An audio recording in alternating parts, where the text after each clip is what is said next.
जाना, और आज हम दूसरे काव्य के बारे में जानेंगे।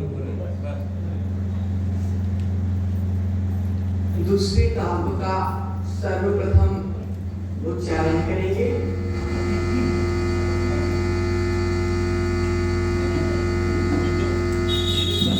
दूसरे बारे में ठीक है।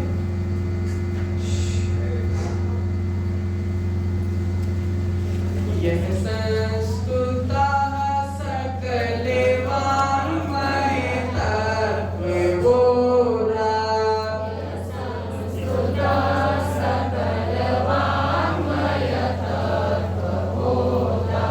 यह संस्कृतः सकले वाङ्मय तत्त्वबोधा।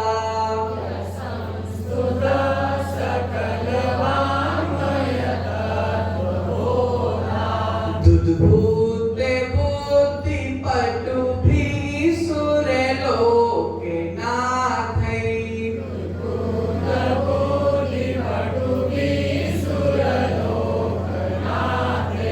स्तोत्रैर्त जगत्त्रितैः चित्तहरैरुदारैः।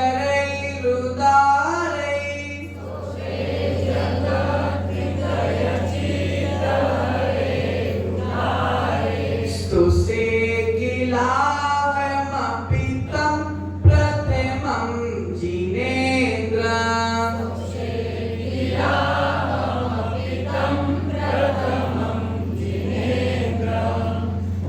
प्रियात्मन, आचार्य मानवतुंग स्वामी दूसरे काव्य में लिख रहे कि संपूर्ण वाङ्मय का ज्ञान प्राप्त करते, संपूर्ण वाङ्मय का ज्ञान प्राप्त करके जिनकी बुद्धि प्रखर हो गई। कैसी हो गई? प्रखर हो गई। संपूर्ण वाङ्मय का ज्ञान प्राप्त करके जिनकी बुद्धि अत्यंत प्रखर हो गई, ऐसे देवेंद्रों ने, देवेंद्र मतलब इंद्रों, ऐसे देवों ने, ऐसे इंद्रों ने जगत के प्राणियों के चित्त को आनंदित करने वाला, क्या करने वाला भैया? आनंदित करने वाला आदिनाथ प्रभु की ऐसी स्तुति की देवेंद्रों ने। देव कैसे?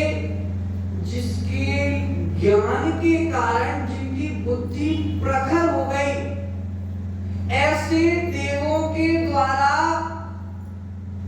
प्रभु की ऐसी भक्ति की जा रही है भैया कि उनकी भक्ति को देखकर दूसरे जीव आनंदित हो। और किसकी भक्ति? आदिनाथ प्रभु की प्रथम जिनेन्द्र की भक्ति कर रहे हैं। ऐसी ही भक्ति हम भी करें। ऐसे आदिनाथ प्रभु को मेरा नमस्कार। प्रियात्मन, जिनके चरण, पूर्व में हमने जाना कि जिनके चरण संसार सागर में डूबते प्राणी के लिए सहारा है।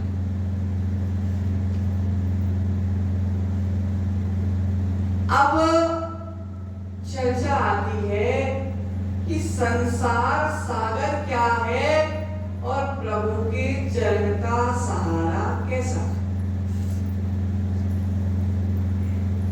प्रियात्मन, जिस प्रकार महेंद्र जी एक व्यक्ति समुद्र में गिर गया और वह व्यक्ति समुद्र में गिरने के बाद जैसे ही डूबने वाला था, वैसे ही एक जहाज मिल गई उसको,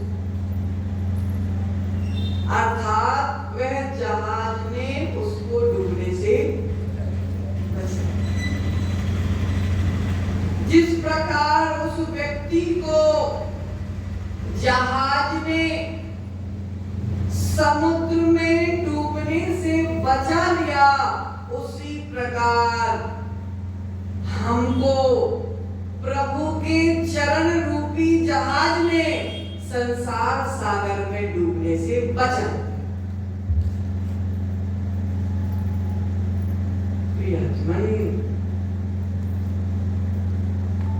आचार्य ने एक बहुत प्यारी बात कह दी भैया कि समुद्र में डूब रहा था तो जहाज मिल गया तो बच गया। अर्थात रुचिता दीदी, समुद्र में तो डूबने से जहाज ने बचा लिया, लेकिन संसार सागर में डूबने के लिए जहाज बचा नहीं पाया। समुद्र में डूबते हुए व्यक्ति जैसे ही डूबने लगा, बचाओ बचाओ बचाओ बचाओ चिल्लाने लगा, तो कोई दूसरा व्यक्ति आके बचा सकता है।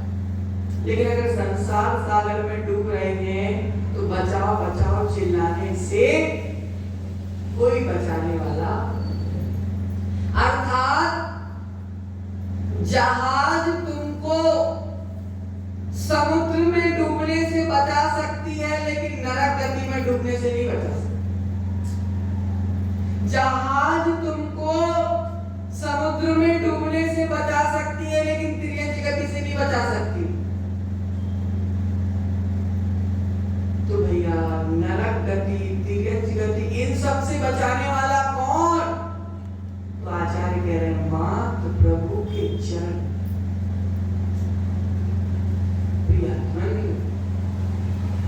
संसार क्या है? तो आचार्य कह रहे हैं कि संसार किसी क्षेत्र का नाम नहीं है, संसार किसी स्थान का नाम नहीं है। तो भैया संसार क्या है? तो संसार बाहर नहीं है, मानकृत स्वामी कह रहे संसार मेरे भीतर है। जब जब मैं राग करता हूं, जब जब मैं संसार में डूबता हूं, जब जब मैं द्वेष करता हूं, जब जब मैं कषाय करता हूं, जब जब मैं संसार में डूबता हूं, मेरे ही परिणाम, सतीश जी, मेरे ही परिणाम मुझको संसार में डुबाने वाले हैं और मेरे ही परिणाम मुझको संसार से पार लगा देते। परिणाम दूसरे की नहीं। अर्थात संसार में डूबने वाला और डुबाने वाला दोनों में। क्या कह रहे हैं विकास जी? संसार में डूबने वाला और डुबाने वाला मैं हूं, और संसार से पार होने वाला और संसार से पार करने वाला भी मैं। सूत्र दे दिया आचार्य ने। रत्तो बंधाधिकमं मुंचति जीवो विराग संपन्नो, ऐसो जिन वदेसो तमा तमेसु मारच। क्या कह रहे? बंध का नाम संसार है। किसका नाम संसार है? बंध का नाम संसार। अगर हमारे भीतर राग परिणाम है तो बंद होगा, और जो बंद हो रहा है वह संसार। इस सूत्र में आचार्य कह रहे हैं राग में डूबोगे, चिंतु भैया, राग में डूबोगे तो संसार में डूब जाओगे। क्या कह रहे? राग में डूबोगे तो संसार में डूब जाओगे, लेकिन वैराग्य में डूबोगे तो संसार से पार।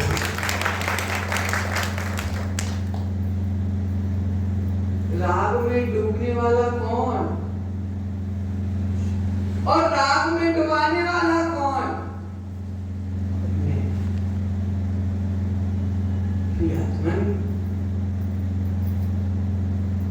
विभावों में डूबना, संसार में डूबना। मेरी आत्मा के स्वभाव के जो जो विपरीत है आत्मा का स्वभाव दादी वैराग्य है, राग नहीं। मेरी आत्मा का स्वभाव पुण्य है, पाप नहीं है। मेरी आत्मा का स्वभाव क्षमा है, क्रोध नहीं है। मेरी आत्मा का स्वभाव माधव है, मान नहीं है। अर्थात आचार्य कह रहे हैं विभावों में डूबना, संसार में डूबना है, और अपनी आत्मा के स्वभाव में डूबना, संसार से पार होना।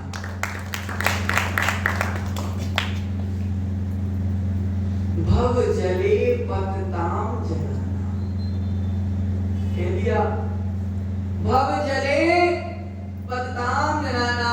आचार्य कह रहे हैं भव क्या है?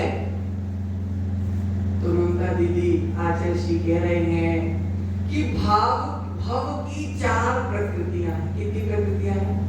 4 प्रकृति। एक सबसे पहली प्रकृति नरक, दूसरी प्रकृति त्रियंज, तीसरी प्रकृति देव और चौथी प्रकृति मनुष्य। ये भव की 4 प्रकृतियां। जो इन 4 प्रकृतियों में है वे भव में है। जो चारों गतियों में है वे भव में है, और जो 4 गति को छोड़कर पंचम गति में है वे भव से पार है।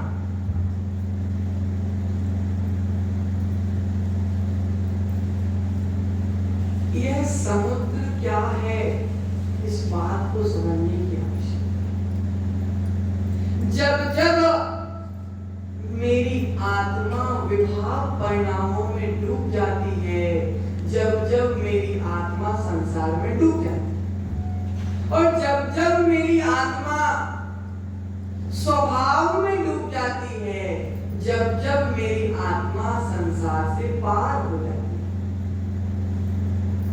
प्रियात्मन, आचार्य ने एक शब्द दिया कि हमको संसार में डुबाने वाली और हमको संसार से पार लगाने वाला कौन है? तो आचार्य कह रहे हैं संसार में डुबाने वाला और संसार में पार लगाने वाला मात्र मेरा चिंतन है। क्या है? चिंतन। मेरा चिंतन कैसे चल रहा है पारस भैया?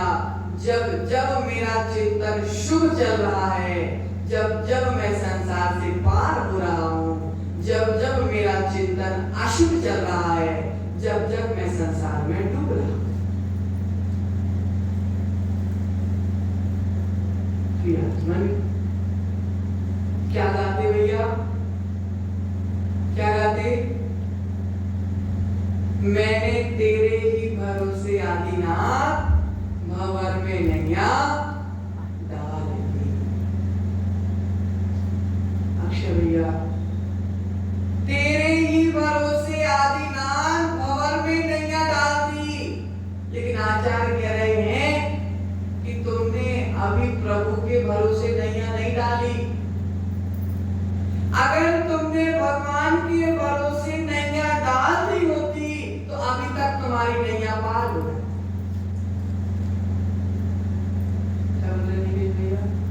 अगर तुमने प्रभु के विश्वास पर, प्रभु के भरोसे अगर तुमने नैया डाल दी होती तो अभी तक तुम्हारी नैया पार हो जाती, संसार में फंसती नहीं। अभी तुम्हारी नैया अगर संसार में फंसी है तो अभी नैया को चलाने वाला प्रभु नहीं है। अगर प्रभु के अनुसार तुम्हारी नैया चलती तो यह नैया संसार में नहीं, मोक्ष में बोलती।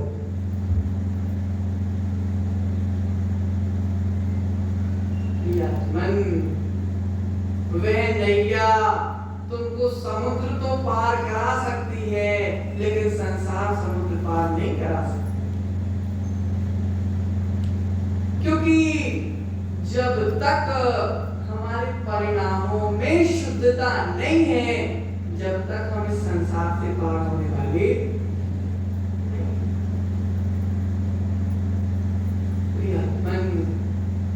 प्रभु के चरणों का चर्चा चल रही है, तो प्रभु के चरण कौन से? हम तो प्रभु के चरण रोज छूते, अभी तक हम संसार से पार क्यों नहीं हो पाए?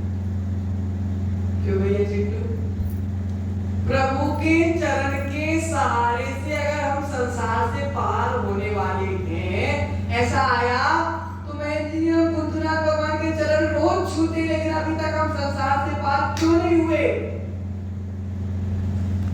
तो आचार्य कह रहे हैं, संसार के लिए, संसार से पार होने के लिए प्रभु के चरणों की आवश्यकता है। तो प्रभु के चरण कौन से?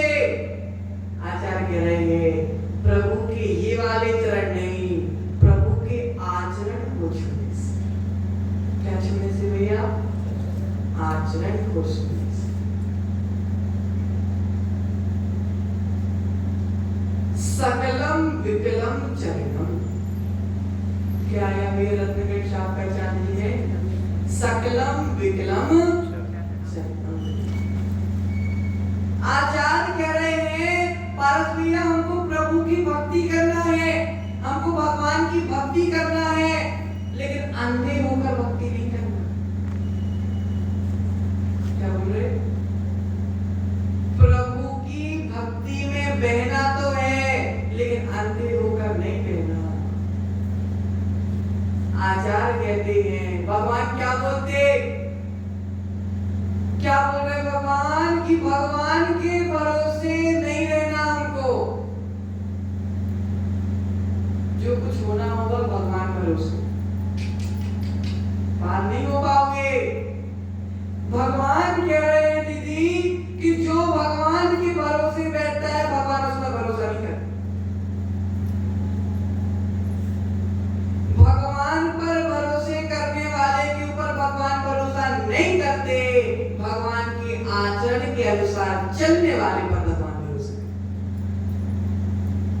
राम के भरोसा करने वालों, राम पर भरोसा करने वालों, राम तुम पर भरोसा करने वाले नहीं हैं। जब तक तुम राम के आचरण का पालन नहीं करते, जब तक राम तुम पर भरोसा करने वाले नहीं।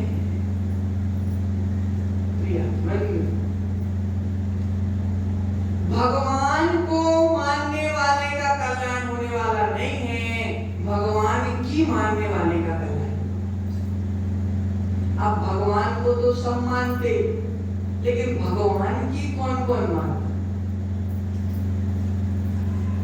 आचार्य कह रहे हैं, भगवान की पूजा कर लेना, भगवान की अर्चा कर लेना, भगवान की भक्ति कर लेना, लेकिन भगवान जैसा सम्यक दर्शन तुम्हारे भीतर नहीं आया, भगवान जैसा सम्यक ज्ञान तुम्हारे भीतर नहीं आया, भगवान जैसा सम्यक चारित्र तुम्हारे भीतर नहीं आया, तुम्हारा कल्याण होने वाला नहीं। अर्थात भगवान के चरणों का सहारा लेना। कैसे चरणों का सहारा लेना? भगवान के द्वारा धारण किए गए रत्नत्रय का सहारा लेना। अर्थात संसार मतलब मेरे विभाव परिणाम, और भगवान के चरण मतलब रत्नत्रय। आप समझ में आया? संसार क्या है? मेरे बुरे परिणाम ही मेरा संसार है, और रत्नत्रय ही चरण है। अर्थात अगर मैंने रत्नत्रय रूपी चरण का सहारा ले लिया, तो फिर मैं संसार सागर में डूबने वाला नहीं। एक चांडाल था, उसने नियम लिया था कि मैं अष्टमी के दिन किसी को फांसी में नहीं चढ़ाऊंगा। राजा ने आदेश दिया कि राजपुत्र को फांसी में चढ़ाना है। इत्तेफाक से वह दिन कौन सा था? अष्टमी का दिन था।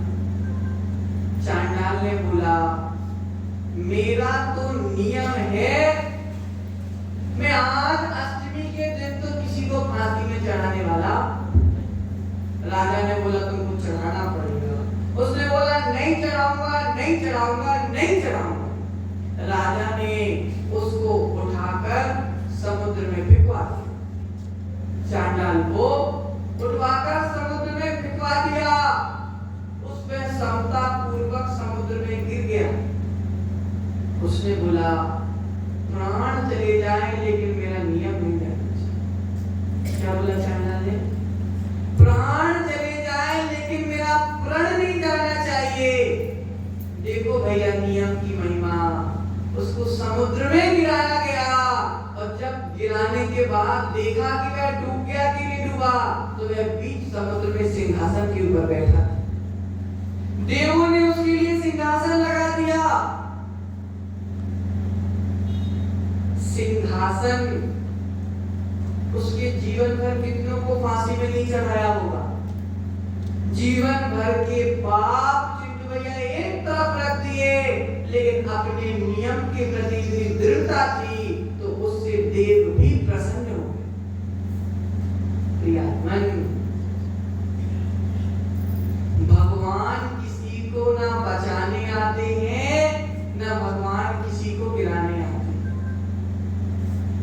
भगवान किसी को ना बचाने आते हैं, ना भगवान किसी को गिराने आते हैं, ना भगवान किसी को दुख देने आते हैं, ना भगवान किसी को सुख देने आते हैं। सुख देने वाला हमारा कर्म है, दुख देने वाला हमारा कर्म है।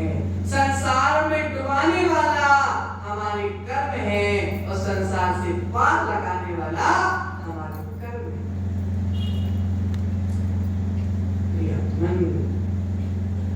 भगवान जिनेंद्र के दो ही चरण हैं, सकल चरण और विकल चरण। कितने चरण है भैया? दो। सकल चरण और विकल चरण। और चारित्र कितने प्रकार?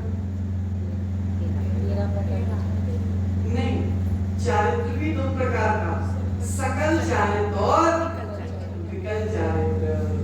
अर्थात प्रभु के ये पत्थर के चरण पार लगाने वाले नहीं हैं। प्रभु के सकल चारित्र रूप चरण और विकल चारित्र रूप चरण, अर्थात वे चारित्र हमको पार लगाने।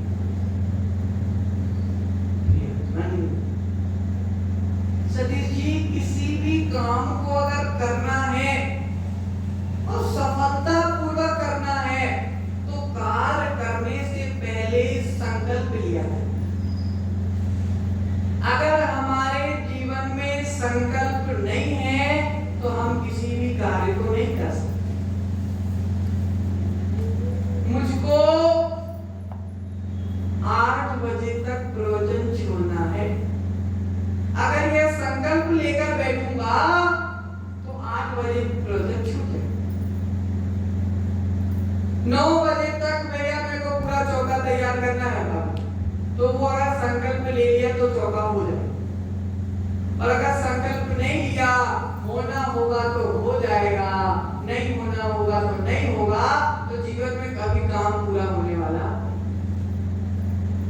आचार्य कह रहे हैं कि जो पूर्ण निष्ठा के साथ संकल्प लिया जाता है, जो पूर्ण निष्ठा के साथ प्रतिज्ञा ली जाती है, वही संकल्प और वही प्रतिज्ञा हमारे कार्य की सिद्धि का कारण बनता है।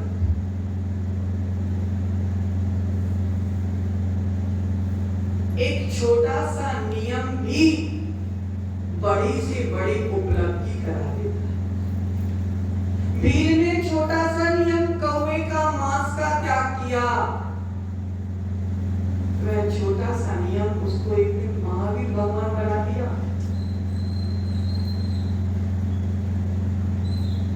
छोटे छोटे नियम ही एक दिन हमारे जीवन को महान बना देते। लेकिन वह नियम का पालन कैसे हो? संकल्प पूर्वक। बिना संकल्प के अगर नियम लिया जाए तो वह नियम टूटना ही है, पक्की बात। मंगल कलश में अगर पानी भरा हो तो ही मंगल होगा। क्यों भैया? मंगल कलश में अगर पानी भरा हो तो ही मंगल होता, खाली कलश मंगल नहीं होता। जिस प्रकार खाली कलश में अगर पानी भर दिया जाए तो वह कलश भी मंगल हो जाता है। उसी प्रकार यह खाली जीवन में जिनवाणी का पानी भर दिया जाए तो यह जीवन भी मंगल हो।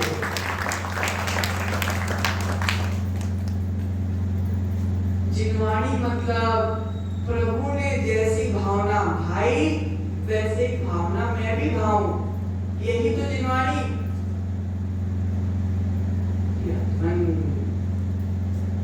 मनोवती की प्रतिज्ञा, मनोवती ने संकल्प लिया महेंद्र जी कि मैं बिना प्रभु के दर्शन के भोजन नहीं करूंगा। और कैसे दर्शन? गज मोती चढ़ाकर ही मैं प्रभु के दर्शन करूंगा। पिता के पास अपार संपत्ति है। पिता से बोला उसने कि पिताजी मैं गज मोती बिना चढ़ाए दर्शन के प्रभु के भोजन नहीं करूंगी। पिता ने बोला बहुत अच्छी बात है बेटा, बहुत गज मोती का भंडार है, तो अगर एक गज मोती भी रोज चढ़ाएगी तो मेरा क्या बिगड़ जाएगा। अब पुत्री हो गई 20 साल की, अब समय किसका? शादी का। तो भैया पिता को टेंशन तो थी कि मैं अपनी पुत्री के लिए ऐसा घर देखूंगा जिसके पास गज मोती की संपत्ति हो, ऐसा धर्मात्मा परिवार हो जो मेरी बेटी के नियम का पालन करवा सके। बेटी के पुण्य से वैसा घर भी मिल गया। अब नई नई बहू घर में पहुंची, ससुर जी से बोला ससुर जी मेरा तो नियम है कि मैं गज मोती चढ़ाकर ही प्रभु के दर्शन के बाद ही भोजन करूंगी। पिता ससुर जी ने बोला बेटा गज मोती का भंडार है, रोज निकाल के चढ़ाना और दर्शन करना। अब नई नई बहू मंदिर में गई, गज मोती चढ़ाए, दर्शन किए और आगे भोजन की। अब उस गज मोती को मंदिर में चढ़ाया तो जब मंदिर का माली मंदिर की सफाई कर रहा था, जब उसको वह गज मोती मिल गया तो उसने सोचा कि मेरी ईमानदारी का कोई परीक्षा तो नहीं ले रहा। राजा ने मेरी ईमानदारी की परीक्षा तो नहीं ली कि गज मोती मिलने पर माली के मन की क्या भावना होती। तो वह गया गज मोती लेकर राजा के पास कि राजा ये गज मोती मंदिर में मुझको मिला। राजा ने वह गज मोती अपनी रानी को दी। अब रानी को वह गज मोती पसंद आ गया। अब रानी ने बोला कि पति देव से कि हे स्वामी मुझे तो इसी गज मोती का हार चाहिए। अब राजा ने सोचा कि कहां से लाए गज मोती। उसने बोला माली से पूछते हुए तूने कहां से लाया। माली से पूछा तो माली ने बोला कि एक नई नवेली दुल्हन आई थी उसने चढ़ाया। अब नई नवेली दुल्हन के पास पहुंचा गया तो जब तक सेठ जी के पास खबर पहुंची कि भैया नई नवेली दुल्हन ने चढ़ाया है, अब राजा आने वाला है घर में, अर्थात ससुर जी डर गए कि अब मेरे सारे गज मोती राजा ले जाएगा। तो ससुर जी ने क्या किया, दोनों पति पत्नी को घर से निकाल दिया, जंगल में भेज दिया, घर से निकाल दिया। पुण्य आत्मा के पुण्य से सब कुछ अपने आप आ जाता है। जैसे ही ससुर जी ने शीतल भैया पति पत्नी को घर से निकाला, जो भंडार में गज मोती का ढेर लगा था, सारे गज मोती अपने आप कोयले बन गए, कोयला बन गया। राजा आया तो राजा ससुर जी ने बोल दिया कि वह गज मोती मेरी बहू अपने मायके से लेके आई थी। राजा भी चला गया वापस। अब जंगल में मनोवती और पति 8 दिन हो गए प्रभु के दर्शन नहीं हुए। 8 दिन हो गए प्रभु के दर्शन नहीं हुए। 8 दिन तक मनोवती ने भोजन नहीं किया। जब 8 दिन तक मनोवती ने भोजन नहीं किया,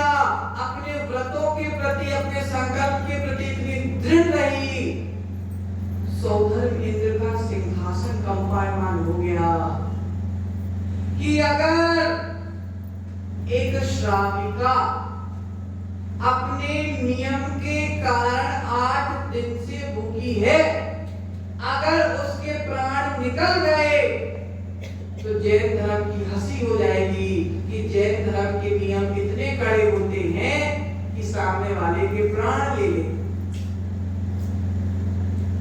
सौधर्म इंद्र ने तुरंत आदेश दिया, जंगल में तुरंत भगवान का नया मंदिर बन गया। अब मंदिर बन गया, मनोवती ने मंदिर के दर्शन किए, फिर भी भोजन नहीं किया। मंदिर के दर्शन तो हो गए, लेकिन मैंने गज मोती चढ़ाकर दर्शन नहीं किए। फिर से आसन कंपायमान हुआ, फिर बीच जंगल में गज मोती से भरी भराई थाल देवों ने छोड़ दी। फिर जब मनोवती ने गज मोती चढ़ाकर प्रभु के दर्शन किए, तब भोजन ग्रहण किया। नियम में अगर हम मजबूत हैं तो स्वर्ग के देव भी हमारे नियम को निभाने के लिए आ जाते हैं। आज ऋषि बहुत प्यारा सूत्र देते हैं भैया, अगर हम नियम को निभाना जानते हैं तो नियम भी हमको निभाना जानते हैं। क्या सूत्र दिया भैया? अगर हम नियम को निभाना जानते हैं तो नियम भी हमको निभाना जानता है। वर्तमान में हम सब बासी रोटी खा रहे हैं। कौन सी रोटी खा रहे हैं भैया? बासी रोटी खा रहे हैं। पूर्व में कमाया गया पुण्य की रोटी खा रहे हैं, लेकिन हम वर्तमान में ताजी रोटी तो बना ही नहीं रहे, बासा बासा खा रहे हैं। आचार्य कह रहे हैं पूर्व के पुण्य की रोटी, बासी रोटी खा रहे हो, लेकिन तुम वर्तमान में पुण्य धर्म कुछ कर ही नहीं रहे हो। ताजी रोटी बने तो बने कैसे? बस अपने परिणाम को देखना है, हमको दुनिया को नहीं देखना है। हमें अपने परिणाम को देखना है। अगर हमने अपने परिणाम को संभाल लिया, सारी दुनिया अपने आप संभल जाएगी। और अगर हमने अपने परिणाम को नहीं संभाला तो मस्त हम दूसरे को देखते देखते सारे जीवन को बर्बाद कर देंगे। अनंतमती का चरित्र हमने पढ़ा। अनंतमती ने अपने नियम निभाए तो भविष्य में जाकर अनंतमती नाम की आलिका बन गई।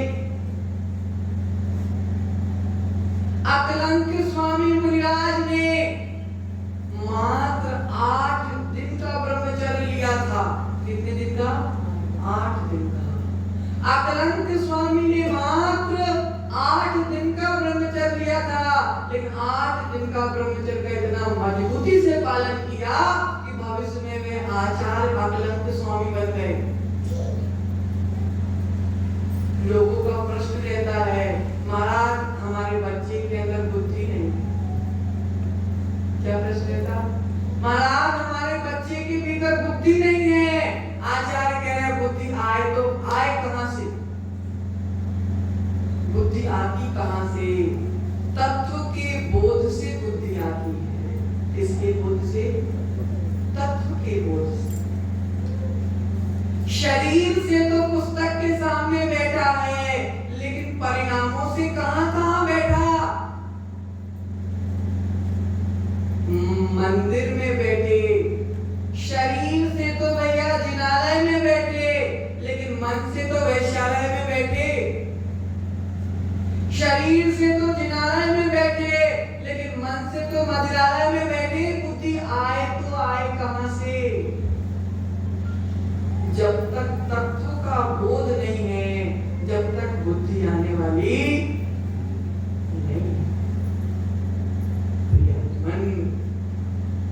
शुल्लक ध्यान सागर जी का नाम सुना होगा। शुल्लक ध्यान सागर जी इतनी प्यारी बात बोलते थे, क्या बोलते थे भैया? जब तक आपकी बुद्धि पुण्यकारी नहीं है, जब तक आपकी बुद्धि पुण्यकारी है, तभी तक आपकी बुद्धि में बुद्धि है। क्या बोला भैया? अगर हमारी बुद्धि पुण्य बुद्धि है, तभी हमारी बुद्धि पुण्यशाली बुद्धि। कठिन है थोड़ी लाइन, लेकिन समझने का विषय है। जब पुण्य बुद्धि होगी, अर्थात जब हमारी बुद्धि पुण्य में लगेगी, तभी हमारी बुद्धि पुण्यमयी बुद्धि हो जाएगी। नहीं समझते? कहते हैं आपकी बुद्धि पुण्यकारी तभी तक बन सकती है जब तक पुण्य बुद्धि। अब भैया पुण्य कैसे आए जीवन में? जब तक तुम्हारी बुद्धि में पुण्य नहीं आएगा, जब तक जीवन में भी पुण्य आने वाला नहीं।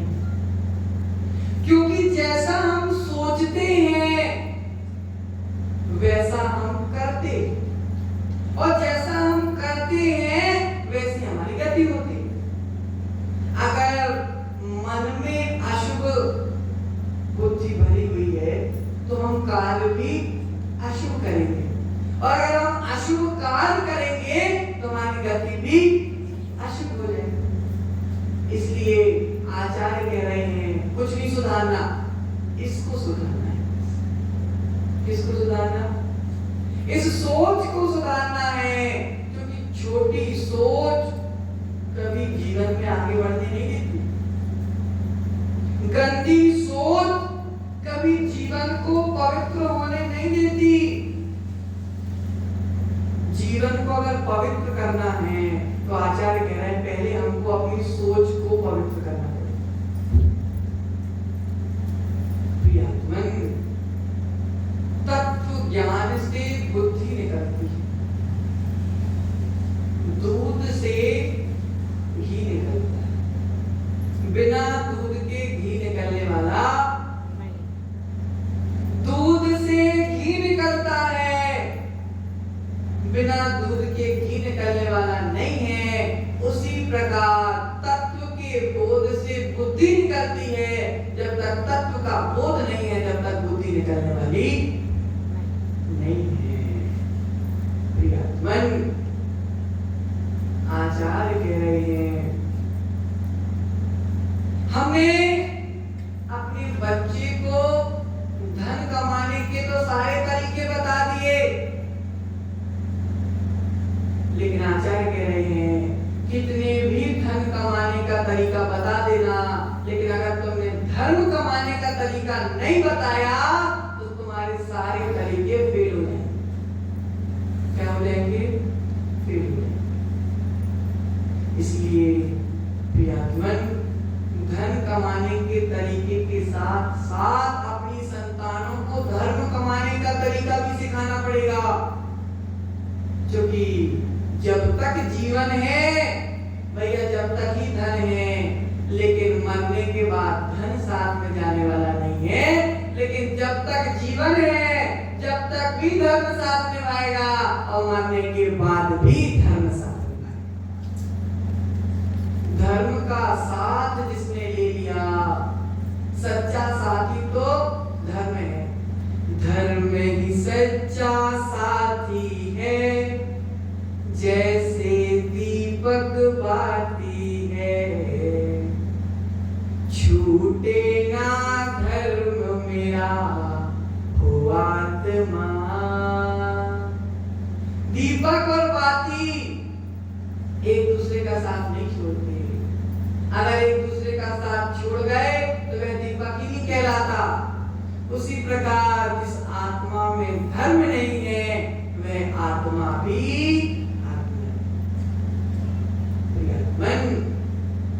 आचार्य कह रहे हैं जिनवाणी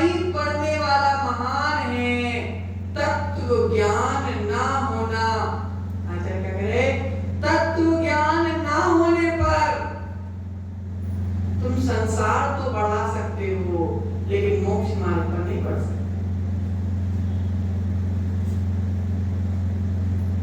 इसमें से कौन कौन मोक्ष जाना चाहता? सब चाहते ना? आज वही बात कह रहे, मोक्ष जाना तो सब चाहते, लेकिन मोक्ष मार्ग पर चलना कोई नहीं चाहता। भगवान बनना सब चाहते, लेकिन मुनि बनना कोई नहीं चाहता। घी तो सब चाहते, लेकिन दूध कोई नहीं चाहता। लेकिन जब तक दूध नहीं, जब तक घी नहीं, जब तक मोक्ष मार्ग नहीं, जब तक मोक्ष भी नहीं। प्रियात्मन चारित्र के बिना कुछ भी नहीं। सम्यक दर्शन से स्वर्ग तो चले जाओगे, लेकिन मोक्ष जाने वाले नहीं हो। तो आचार्य कह रहे कि बिना तत्व ज्ञान से तुम बड़ी से बड़ी मिसाइल तो बना सकते हो, लेकिन अपनी आत्मा में समता को धारण नहीं कर सकते। समता लाना, मिसाइल बनाना कठिन नहीं है, एक घर बनाना कठिन नहीं है, बच्चे पैदा करना कठिन नहीं है, संसार बढ़ाना कठिन नहीं है, 2, 4, 5, 10, 15 गाड़ियां खरीदना कठिन नहीं है, लेकिन अपनी आत्मा में पल भर की समता को लाना कठिन है। घर बनाने से कल्याण होने वाला नहीं है, आत्मा को समता का घर बनाने से कल्याण होने वाला है। प्रियात्मन, ऐसा महान स्रोत जिसको पढ़ने से ही चित्त में विशुद्धि आती है, तो आज का स्रोत यही कह रहा, क्या कह रहा? आज जी का अनुवाद, सकल शास्त्र के तत्व बोध से जिनकी मति जागी, अर्थात सकल शास्त्र के, सारे शास्त्रों का ज्ञान जिसके भीतर आ गया, जिनकी मति जिनवाणी से लबालब भर गई, ऐसे इंद्रों की निर्मल मति, इंद्रों की, देवों की, जिनकी बुद्धि तीक्ष्ण हो गई, सारे शास्त्रों का बोध हो गया, जिनकी बुद्धि में अब कोई मल नहीं रह गया, स्पष्ट लिख दिया, निर्मल मति, जिनकी बुद्धि निर्मल हो गई, जब प्रभु वह आपकी संस्तुति करते हैं, हे आदिनाथ भगवान, जब ऐसे बुद्धि वाले देव आपकी स्तुति करते हैं, तो उन स्तुति को देखकर ही जगत के जीवों का मन आनंदित हो जाता है। बारिश की बूंदें पड़ती हैं, मोर का मन आनंदित हो जाता है। बारिश की बूंदें पड़ती हैं, मोर का मन आनंदित हो जाता है। उसी प्रकार आपकी भक्ति की बूंदें पड़ती हैं, मेरा मन भी मोर के जैसा आनंदित हो जाता है। मन भुवनत्रय आनंद प्रदायी, भुवनत्रय, तीनों भवनों में, तीनों भुवन में, 3 भुवन में, तीनों लोकों में, उद्लोक, मध्यलोक और पाताल लोक, अधोलोक, तीनों लोक के जीवों के मन में आनंद के झरने बहने लगते। केवल और केवल आपकी स्तुति देखने से, अब विचार कीजिए आप कि स्तुति को देखने से अगर इतना आनंद हो रहा है, तो स्तुति को करने से कितना आनंद। जिन देवों की स्तुति को देखने से तीनों लोक के जीवों को आनंद हो रहा है, अगर वह संस्तुति, वह स्तुति मैं करूं, तो मुझको कितना आनंद ना होगा। दूसरे को मिठाई खाते देखकर अगर इतना आनंद हो रहा है, तो स्वयं मिठाई खाने में कितना आनंद होगा।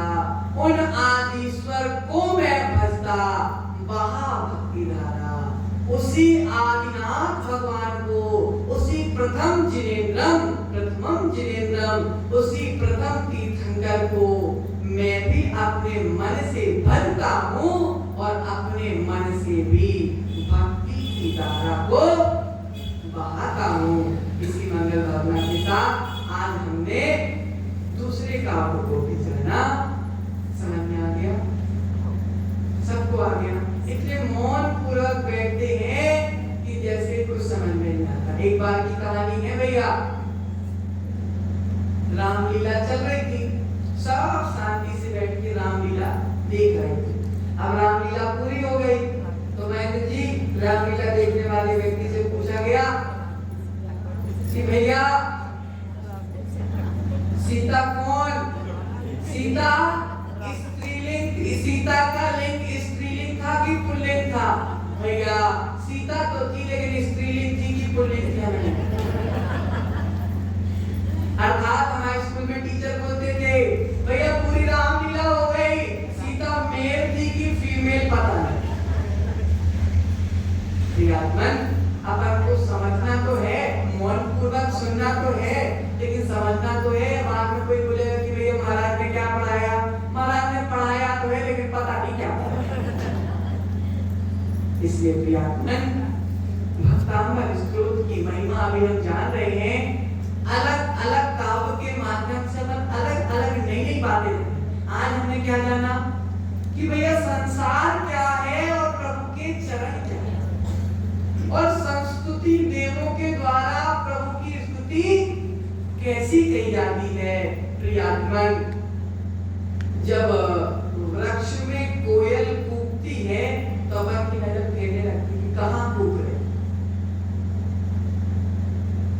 वृक्ष में अगर किसी कोने में अगर कोयल कुकू कर रही है तो अपन की नजर तुरंत पड़ती कि भैया कुकू कहाँ हो रही। उसी प्रकार हमें भगवान की ऐसी भक्ति करना है कि हमारी भक्ति को सुनने वाले को देखना पड़े कि भैया ये भक्ति हो कहाँ है। प्रियात्मन, मधुर मधुर स्वरों के द्वारा, मधुर मधुर मीठे रसों के द्वारा प्रभु की कि सुनने वाले के भी भाव भक्ति करने के हो जाए, ऐसी भक्ति हमको करना है। इसी मंगल भावना के साथ परम पूजनीय आचार्य श्री विभव सागर जी महाराज की